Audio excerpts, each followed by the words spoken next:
এই বোর্ডে এটা কে লিখছে? হ্যাঁ, কে লিখছে এটা বোর্ডে? লিখতে ইচ্ছা করছে নাম সহ লিখো, শুধু রোল নাম্বারটা কেন লিখছো বুঝলাম না।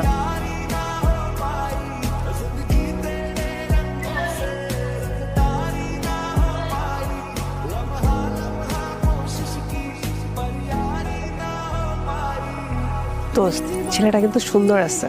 ছেলেটা তোকে পছন্দ করে দোস্ত। পছন্দ করে তো কি হয়েছে? আমি এইসব ঝামেলার মধ্যে যেতে পারবো না। আশ্চর্য। চেনা নাই, জানা নাই, এমনিতে কোনো কথা হয় নাই। আমরা তো ক্লাসমেট, আমরা তো কথা বলতে পারি, ফ্রেন্ডশিপ তো করাই যায়। কালকে বিকাল ঠিক 5টায় টিবাদে চলে আসবা, মনে থাকবে? ঠিক আছে। এই যে আরব, আপনি কি বোবা? না না, তো কথা বলছেন না যে? শুনুন, আমাকে কিউর সুইট যাই বলুন না কেন, আমার সাথে কিন্তু প্রেম সম্ভব না। আপনার সাথে বড় ফ্রেন্ডশিপ হতে পারে, এর থেকে বেশি কিছু না। আর যদি অন্য কোনো ইন্টেনশন থাকে তাহলে এখনই বলে দিচ্ছি, এটা কোনো ফিউচার নেই। প্রেম করতে হবে এটা